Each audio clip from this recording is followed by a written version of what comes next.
Morning दोस्तों, जय हिंद। भारतीय संविधान की ये जो श्रृंखला हमने शुरू की थी उसको आगे बढ़ाते हुए आज हम लोग सांसदीय व्यवस्था पार्लियामेंट्री सिस्टम और फेडरल सिस्टम संघीय व्यवस्था का अध्ययन करेंगे। संसदीय व्यवस्था क्या होती है, सांसदीय व्यवस्था भारत में क्यों ली गई, कहाँ से ली गई, सांसदीय व्यवस्था के गुण क्या हैं, साथ में सांसदीय व्यवस्था के दोष क्या हैं। इसके साथ साथ हम लोग राष्ट्रपति प्रणाली, जिसे अध्यक्षीय प्रणाली भी कहते हैं, उसका भी थोड़ा सा अध्ययन करेंगे कि आखिर भारत ने अध्यक्षीय प्रणाली क्यों नहीं ली, अमेरिका ने क्यों ली।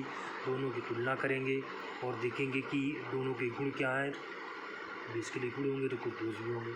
प्रोज एंड कॉन्स देखेंगे, कुछ अच्छाइयाँ, कुछ गुण और दोष दोनों देखेंगे। इसके बाद हम लोग संघीय व्यवस्था में चलेंगे। संघीय व्यवस्था का मतलब होता है केंद्र और राज्यों के बीच संबंध, फेडरल सिस्टम।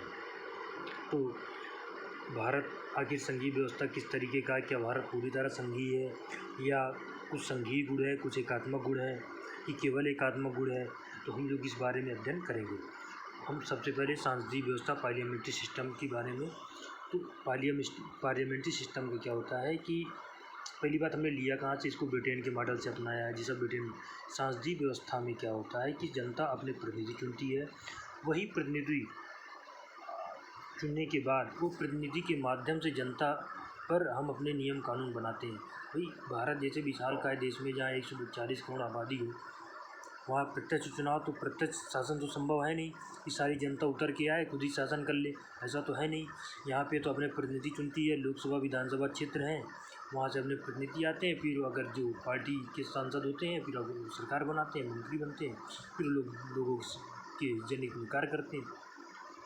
तो सबसे पहले भारत की सांसदीय व्यवस्था कैबिनेट सरकार, उत्तरदायी सरकार या वेस्टमिंस्टर मॉडल भी कहते हैं, ये ब्रिटेन से लिया गया है। ये इस तरह की व्यवस्था ब्रिटेन में है, जापान में है, कनाडा में है, भारत में है। इसे उत्तरदायी सरकार भी कहते हैं। क्यों? क्योंकि भारतीय संविधान का अनुच्छेद 75 देखिए, हमारे देश में कोई सरकार बनानी है, जैसे इसे मान लीजिए प्रधानमंत्री मोदी जी क्या है, मोदी जी भारतीय जनता पार्टी से। भारतीय जनता पार्टी ने 2019 के लोकसभा चुनाव में अपने कैंडिडेट खड़े किए। 545 लोकसभा सीटें हैं देश में, तो अपने ज़्यादातर अपने गठबंधन के साथ खड़ा किया। उनके सांसद जीत करके आए, 272 से ज़्यादा सांसद हो गए और सभी सांसदों ने मिलकर अपना प्रतिनिधि चुन लिया, नेता चुन लिया, जिसके प्रधानमंत्री बन गए। तो इसलिए उत्तरदायी सरकार है। ये जो सरकार बनती है, पहली बात ये संसद का सदस्य होना चाहिए। भारत में जो भी मंत्री बनेगा वो कम से कम ज़्यादा लोकसभा या किसी राज्यसभा, लोक केंद्र में अगर आप मंत्री बनना चाहते हैं तो लोकसभा या राज्यसभा, और अगर राज्यों में बनना चाहते हैं तो विधानसभा, और जिन राज्यों में विधान परिषद है वहाँ के विधान परिषद के सदस्य मंत्री बन सकते हैं। देखिए अनुच्छेद 75 क्या कहता है, भारतीय संविधान का अनुच्छेद 75 ये कहता है कि जो मंत्रिमंडल बनती है, इसमें मान लीजिए मोदी जी की सरकार है, जो इसमें मंत्री हैं प्लस प्रधानमंत्री पूरी कैबिनेट सहित, ये लोकसभा के प्रति सीधे उत्तरदायी होती है। क्यों उत्तरदायी होती है? क्योंकि लोकसभा में बहुमत दल जिसको प्राप्त होता है वही देश में सरकार बनाता है। ये राज्यसभा के लिए नहीं। आपकी राज्यसभा में सांसद 245 का बहुमत है, अगर आप 125 130 से भी सांसद है तो आप सरकार नहीं बना सकते।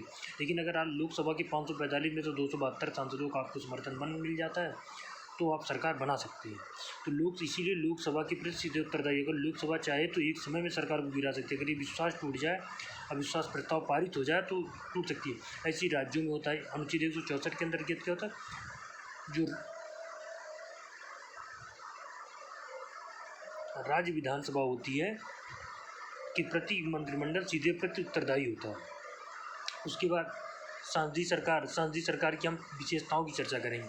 सांसदीय सरकार में दो, एक नामिक होता है और एक वास्तविक कार्यपालिका होता है। नामिक कार्यपालिका का मतलब क्या होता है, राष्ट्रपति, और वास्तविक कार्यपालिका का मतलब प्रधानमंत्री, जिसे डिजोर बोलते हैं। डिजोर एग्जीक्यूटिव होता है, पूरे कार्यपालिका का संवैधानिक प्रमुख राष्ट्रपति होता है और वास्तविक प्रमुख प्रधानमंत्री होता है। क्यों? क्योंकि प्रधानमंत्री संसद दल का नेता होता है। वो जो राष्ट्रपति को सलाह देने के लिए अनुच्छेद 75 के अंतर्गत, अनुच्छेद 74 के अंतर्गत एक कैबिनेट होती है जो प्रधानमंत्री के नेतृत्व में कार्य करती है।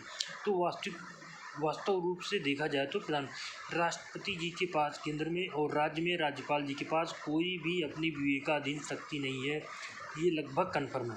हाँ, एक मामले हो सकता है कि कोई सरकार ना बन रही हो या किसी को बहुमत दल का नेता ना चुना जा रहा हो, तो ऐसी स्थिति में राष्ट्रपति या राज्यपाल अपने विवेक का इस्तेमाल करके किसी भी बड़े दल को आमंत्रित कर सकते हैं सरकार बनाने के लिए, और फिर बाद में उसको प्रोटेस्ट का डेट देंगे कि आप इस तारीख तक अपना बहुमत साबित कर दें। बस यही एक विवेकाधीन शक्ति है दोनों के पास। बल्कि राष्ट्रपति के पास तो राज्यपाल तब भी कुछ विवेकाधीन शक्ति रखता है, राष्ट्रपति के पास तो बिल्कुल भी नहीं। जो भी फैसले राष्ट्रपति द्वारा लिए जाते हैं ये प्रधानमंत्री के नेतृत्व वाली कैबिनेट के अनुशंसा पर ही किए जाते हैं, या ये कह दे सलाह पर किए जा सकते हैं। तो इसलिए नाम वास्तव में कौन है? हमको तो लगता है जैसा कोई भी काम होता है, कोई भी कानून बनता है, उसमें फाइनल साइन राष्ट्रपति का ही होता है। लेकिन वो राष्ट्रपति का साइन हुआ कैसे? जिसको प्रधानमंत्री या कैबिनेट ने चाहा उसी कानून पे, या जिसको नियुक्ति करना चाहा उसी पे साइन होता है। राष्ट्रपति का साइन होता है बेशक, इसीलिए नामिक कहा जाता है राष्ट्रपति को, और वास्तव में तो उसके पीछे प्रधानमंत्री वास्तविक है। ये कहें कि संविधान का प्रमुख राष्ट्रपति होता है, संवैधानिक प्रमुख राष्ट्रपति होता है, और वास्तविक प्रमुख प्रधानमंत्री होता है। बहुमत प्राप्त दल का शासन होता है। देखिए, इस समय सरकार जो मोदी जी की है, इनको लोकसभा में बहुमत प्राप्त है। इनके लगभग 303 सांसद बीजेपी या उनके गठबंधन दलों से मिलकर के बनने के बाद ही सरकार बना सकते हैं। तो ये बहुमत लोकसभा में होना चाहिए किसी भी, तभी राष्ट्रपति जिससे बहुमत दल का नेता होता है उसकी नियुक्ति प्रधानमंत्री राष्ट्रपति द्वारा कर दी जाती है, फिर शपथ दिला दी जाती है। सामूहिक उत्तरदायी, जो मैंने आपको अभी बताया थोड़ी देर पहले कि अनुच्छेद 75 के अंतर्गत लोकसभा के प्रति सामूहिक रूप से उत्तरदायी होता है। इसलिए कैसा किया गया है कि कहीं ऐसा ना हो कि कोई तानाशाह जैसी स्थिति आ जाए, अगर कोई गलत फैसला मंत्रिमंडल करती है, ताकि लोकसभा उस पर नियंत्रण कर सके। अगर कोई भी कानून के खिलाफ संगत सरकार करती है तो वो जनहित के, भाई लोक सदन क्या है? लोकप्रिय सदन है। लोकसभा को लोकप्रिय सदन भी कहते हैं। इसलिए कहते हैं कि यहाँ जो सदस्य आए हुए हैं ये जनता द्वारा सीधे मतदान के द्वारा आए, तो कोई भी ऐसा कार्य नहीं हो सकता जो संविधान के खिलाफ चले जाए। राजनीति की एकरूपता देखने को मिलती है। इसमें क्या होता है कि जो गठबंधन बनता है वो समान विचारधारा वाली पार्टियों का बनता है, कि ये पार्टी है, इनका एक मिनिमम को बोलते हैं minimum program, common minimum program की, मतलब कम से कम हम इस विचारधारा से नीचे तो नहीं जाएंगे, ये हमारी एक विचारधारा, इस आइडियोलॉजी से हम सरकार बनाएंगे। उसके बाद दोहरी सदस्यता। यहाँ पे देखिए क्या है, हम मान लीजिए लोकसभा का चुनाव ले, हम लोकसभा के सदस्य हो गए, अब हमें क्या हो गया, हम मंत्री बन गए। अब हम एक तरफ तो एग्जीक्यूटिव के भी हैं, मतलब लोकसभा के सदस्य हैं, और दूसरी बात लीजिए नहीं, एग्जीक्यूटिव के हम मंत्री हैं, और साथ में हम कार्यपालिका विधायिका के भी सदस्य हैं, मतलब लेजिस्लेटिव के भी सदस्य। इसका मतलब दोहरी सदस्यता होती है। ऐसे ही राज्य केंद्र में होता है, राज्य में भी होता है, राज्य विधानसभा का सदस्य भी होता है, वही व्यक्ति मंत्री भी हो जाता है, तो दोहरी सदस्यता होती है। लोकसभा का भी सदस्य होता है और साथ में वो मंत्री भी होता है। कोई ये नहीं कि लोकसभा राज्यसभा के भी आप सदस्य हो सकते, बल्कि 6 महीने तक तो आप दोनों सदन का सदस्य ना रहे तो भी मंत्री या प्रधानमंत्री बन सकते हो, अलग बात, उसकी हम लोग आगे चर्चा करेंगे। यहाँ पे दोहरी सदस्यता है, जो मंत्री, जबकि राष्ट्रपति प्रणाली में ऐसा नहीं। राष्ट्रपति प्रणाली भी हम लोग चर्चा करेंगे। राष्ट्रपति प्रणाली में राष्ट्रपति चाहे तो कोई बाहर से भी बुला सकता है, कोई ये नहीं कि वो वहाँ की जो संसद है उसको कांग्रेस बोलते हैं, उसका सदस्य कोई जरूरी नहीं। उसके बाद प्रधानमंत्री का नेतृत्व, यहाँ प्रधानमंत्री सरकार का प्रमुख होता है, हेड होता है, सब में एकदम सूर्य की तरह सारे चक्कर लगाते हैं, वैसे मंत्री भी प्रधानमंत्री के चारों तरफ चक्कर लगाते हैं। सत्तारूढ़ का नेता होता है। निचले सदन का विघटन, यहाँ पे क्या है कि लोकसभा हर 5 साल में विघटित हो जाती है, नए चुनाव कराए जाते हैं। राज्यसभा के साथ ऐसा नहीं। राज्यसभा के सदस्य, पहली बात लोकसभा का कार्यकाल 5 साल होता है, लोकसभा सदस्य का कार्यकाल और लोकसभा दोनों का कार्यकाल 5 साल होता है। राज्यसभा के सदस्य का कोई कार्यकाल नहीं होता, राज्यसभा का कार्यकाल होता है। राज्यसभा के सदस्य का, राज्यसभा का कोई कार्य हमेशा चलती थी। राज्यसभा के सदस्य का कार्यकाल होता है 6 साल। राज्यसभा के 2 तिहाई सदस्य हर साल उनको सेवानिवृत्त हो जाते हैं।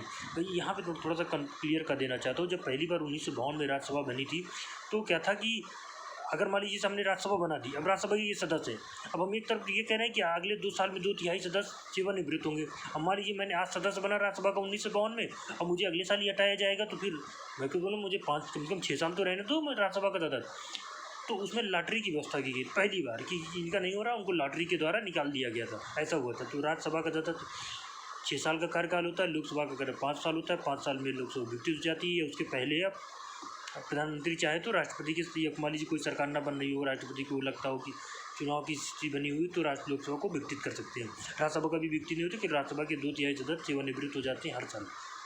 गोपनीयता, मंत्री गोपनीयता की शपथ लेते हैं कि अपनी नीतियों कार्रवाइयों की किसी को सूचना नहीं देंगे।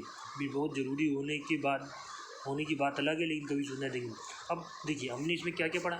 हमने इसमें पढ़ा कि नामिक एवं वास्तविक कार्यपालिका होती है, बहुमत दल का शासन होता है, सामूहिक उत्तरदायित्व की व्यवस्था की गई है, राजनीति की एकरूपता है, दोहरी सदस्यता है, प्रधानमंत्री का नेतृत्व है, निचले सदन का विघटन है और साथ में गोपनीयता की बात है।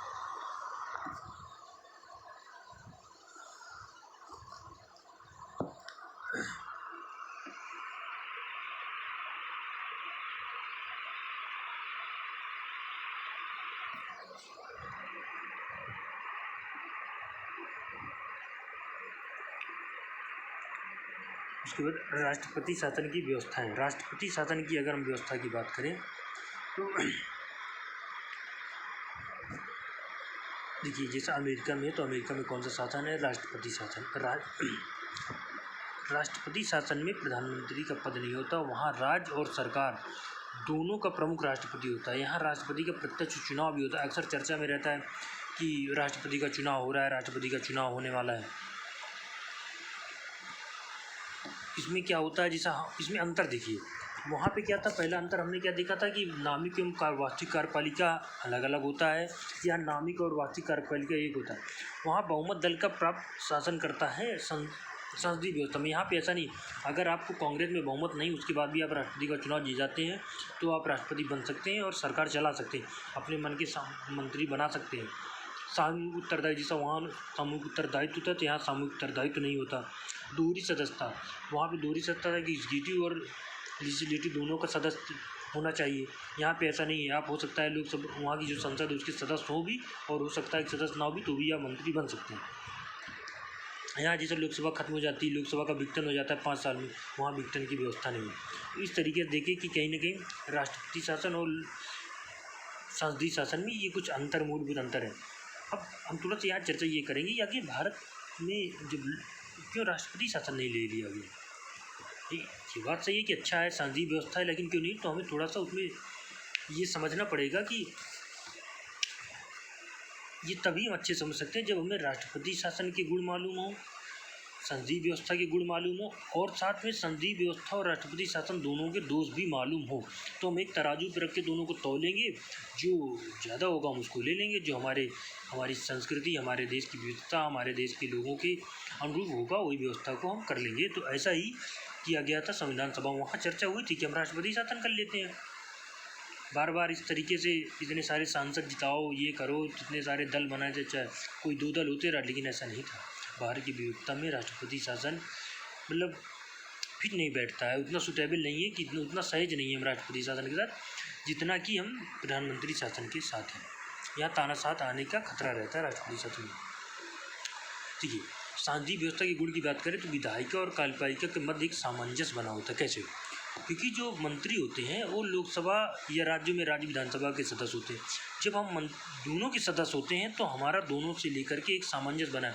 मैं जाके लोकसभा में भी बोलता हूँ एक सदस्य के रूप में, और मंत्री के रूप में लोकसभा में बोलता हूँ या संसद में बोलता हूँ, उसके बाहर भी बोलता हूँ। तो एक सामंजस्य बना हुआ। अगर दोनों अलग होते, मान लीजिए लोकसभा का सदस्य कोई और है, मंत्री कोई और है, तो जैसा कॉन्फ्लिक्ट होता है। जैसा आज ही देखिए आप, विपक्ष के नेता क्या करते हैं, वो मंत्री होते नहीं जो विपक्ष में होते हैं। अब वो लगातार नीतियों की आलोचना ही करते रहते हैं। सरकार की कोई भी नीति आएगी केवल उसकी आलोचना ही करते रहते हैं। तो विधायिका एवं कार्यपालिका के मध्य एक सामंजस्य बनता है संसदीय व्यवस्था में। उत्तरदायी सरकार, देखिए किसी भी सरकार, भारतीय संविधान सीमित सरकार पे काम करता है। सीमित सरकार का मतलब केवल संख्या से सीमित नहीं है। संख्या तो ठीक है, 91 संविधान संशोधन 2003 के द्वारा हमने संख्या 15% कर दी। एक नियंत्रण में रहे, चेक एंड बैलेंस से, जैसा केंद्र की सरकार है उस पर कहीं ना कहीं सांसदों का नियंत्रण है। भाई लोकसभा की प्रति उत्तरदायी होती है अनुच्छेद 15 के अंदर, तो कोई भी ऐसा कार्य नहीं कर सकती कि जो संविधान के खिलाफ चला जाए या लोगों के हित के खिलाफ चला जाए। इसमें सरकार गिरने का खतरा रहता है कि सरकार गिर भी सकती है। निरंकुशता, वही निरंकुशता का प्रतीक। भाई अध्यक्षीय शासन में क्या था? अध्यक्षीय शासन में राष्ट्रपति प्रमुख होता है, वही कार्यपालिका का प्रमुख होता है, वही सरकार का प्रमुख होता है। वो क्या चाहे, जो चाहे वही कर सकता है। कोई भी कानून ऐसा बना सकता है, कोई तानाशाह जैसा बहुत सारा तानाशाह की स्थिति बन सकती है। वैकल्पिक सरकार की व्यवस्था, यहाँ पे क्या होता है कि जो विपक्ष का नेता होता है कि एक तरीके से वो तैयार रहता है हमेशा सरकार बनाने के लिए, बस उसको समर्थन मिल जाए सांसदों या विधायकों का, तो हमेशा एक हमारे पास तैयार रहता है कि अगर ये सरकार ने कुछ गड़बड़ किया तो अक्सर आप देखते हैं कि इधर के सांसद टूट करके उधर चले जाते हैं, जैसे आपने अभी महाराष्ट्र में देखा या और कई राज्यों में देखा कि इधर की विधायक, तो एक वैकल्पिक व्यवस्था दूसरा विकल्प खुला रहता है। राष्ट्रपति शासन में ऐसा नहीं, एक बार आपने राष्ट्रपति बना दिया तो बन गया, तो हटना लगभग नामुमकिन ही हो जाता है। उनको 4 साल, जैसे अमेरिका में 4 साल का रहता है, उनको फिर चाहे वो कैसा भी शासन चलाए वो करना ही पड़ेगा।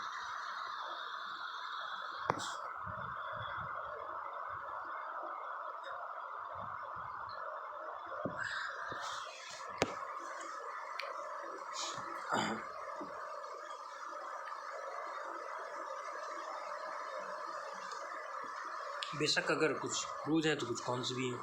जैसे एक अस्थिर सरकार होती सांसदीय व्यवस्था में, देखिए आपकी अक्सर आपको चर्चा में आता रहेगा कि 4 विधायक करके उधर चले गए, 10 सांसद ने उनका समर्थन कर दिया गया, उधर पलटी मार गए। इससे क्या होता है, एक सरकार में अस्थिरता की स्थिति बनी रहती है। सरकार को ये भरोसा नहीं होता है कि हमारी सरकार 5 साल चल पाएगी या नहीं, तो कुछ जो भी नीतियाँ बनाती है वो त्वरित की नीतियाँ बनाती है कि बस किस तरीके से हम सरकार को चला ले जाए, किस तरीके से सबको खुश रख लें बस।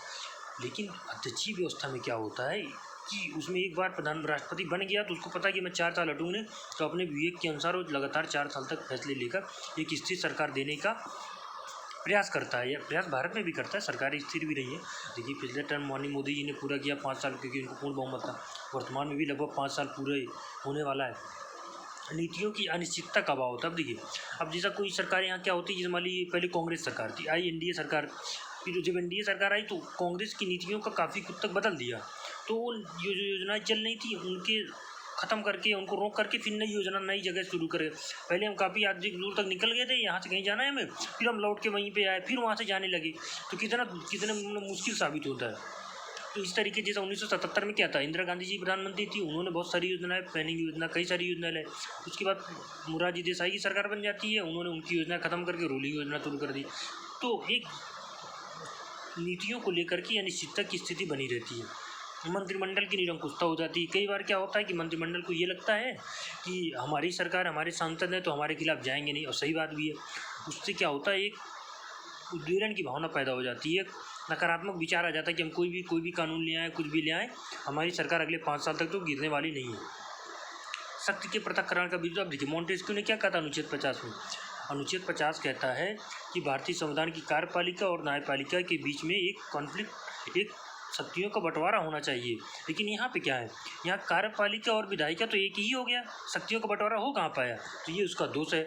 उसके बाद दोष इसमें कई बार क्या होता है, ऐसे ऐसे लोग मंत्री बन जाते हैं कि जिनको ना तो संविधान की समझ है ना देश की समझ है, बस क्योंकि उनको लोगों का समर्थन मिला है हुआ है, या वो सांसद हैं, या उनके 4-6 सांसद ऐसे हैं जो कि प्रभुत्व रखते हैं और सरकार में शामिल होकर के वो मंत्री बन जाते हैं। अभी आपने कल ही देखा, एक पार्टी के नेताजी ने पूरा पलटी मार लिया, पहले दूसरी पार्टी में थे, आप दूसरी पार्टी में चले गए।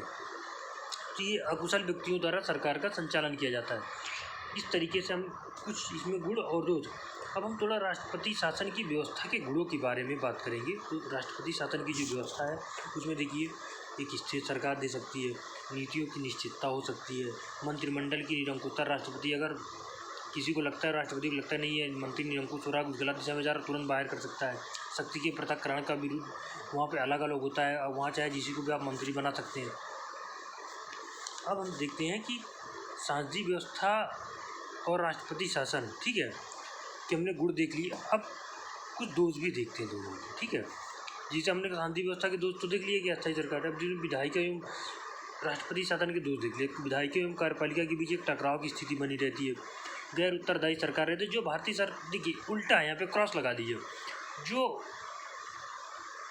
सांसदीय व्यवस्था के गुण हैं वही जा करके उनका जस्ट अपोजिट दोष हो जाता है अध्यक्षीय प्रणाली में, कि जैसा कि उत्तरदायी सरकार है तो उत्तरदायी सरकार वहाँ नहीं है, यहाँ पे व्यापक प्रतिनिधित्व है, किसी को भी मंत्री बना सकते हैं, वहाँ सीमित प्रतिनिधि है। विधायिका और कार्यकाल के बीच वहाँ एक सामंजस्य बना हुआ है, यहाँ एक दोष है। तो दोनों, तो इस तरीके से हम देख रहे हैं कि सांसदीय व्यवस्था और राष्ट्रपति व्यवस्था की तुलना हमने की। भारत ने सांसदीय व्यवस्था क्यों लाया, क्यों सांसदीय व्यवस्था के प्रति हमारे जो संविधान निर्माता है वो ज़्यादा सहज रहे। उसके साथ इसमें कुछ और बातें जैसा मैं जोड़ना चाहता हूँ कि संसदीय व्यवस्था भारतीय विचारधारा के एक निकट लगता है कि भाई मैं भी सोचता हूँ कि अगर कोई मंत्री है, ठीक है, दोनों का बना रहे, कम से कम वो नियंत्रण में रहे। हमारे देश को लोग यही चाहते हैं कि भाई कोई अनियंत्रित सरकार ना बन जाए, इसके लिए एक सहज अच्छा है संसदीय व्यवस्था। उसके बाद विधायिका एवं कार्यपालिका के बीच एक सामंजस्य बना रहे कि भाई एक ही व्यक्ति होगा तो टकराव की स्थिति कम होगी, अलग अलग व्यक्ति हो जाएंगे तो टकराव की स्थिति ज़्यादा होगी। भारतीय समाज की प्रकृति यहाँ इतने सारे जाति धर्म तभी इसको लेकर के एक संसदीय व्यवस्था में ही चला जाना संभव हो पाता है। यह अध्यक्षीय प्रणाली में जहाँ एक व्यक्ति सब कुछ सर्वे सर्वा हो जाए वहाँ संभव ही नहीं हो पाता है। इस समय की सरकार देखिए, माननीय प्रधानमंत्री जी हैं, जितने सारे कैबिनेट मंत्री हैं, अलग अलग जाति धर्म का रिप्रेजेंट भी करते हैं। तो एक हमारी जो विरासत है, जो संस्कृति है, उसके साथ सामंजस्य बना के चलने में संसदीय व्यवस्था एक महत्वपूर्ण भूमिका निभाती है। तो थोड़ा सा हम ये चर्चा कर लेंगे ब्रिटेन में क्या होता है, बल्कि वहाँ संसदीय व्यवस्था है, हमने वहीं से संसदीय व्यवस्था ली, लेकिन वहाँ पर जैसा राष्ट्रपति, यहाँ पे राष्ट्रपति का चुनाव होता है, वहाँ पे राष्ट्रपति का चुनाव नहीं होता। वहाँ का जो ब्रिटेन का राजा होता है, ये भी चार्ल्स तृतीय करके कोई बना है, तो वही राष्ट्रपति की तरह कार्य करता है यहाँ पे। वहाँ ब्रिटेन में प्रधानमंत्री होता है, प्रधानमंत्री का चुनाव भी होता है, लेकिन राष्ट्रपति का वहाँ पे चुनाव नहीं होता। तो ये थोड़ा बेसिकली फर्क है भारत में और ब्रिटेन की संसदीय व्यवस्था में। और साथ में वहाँ का सदस्य होना चाहिए, हाउस ऑफ कॉमन्स का होना चाहिए। भारत में जो नहीं, डॉक्टर मनमोहन सिंह प्रधानमंत्री थे, राज्यसभा के सदस्य हुआ करते थे, और कई भी प्रधानमंत्री थे जो राज्यसभा के सदस्य हुआ करते थे। तो ये इस तरीके से हमने आज क्या क्या पढ़ा।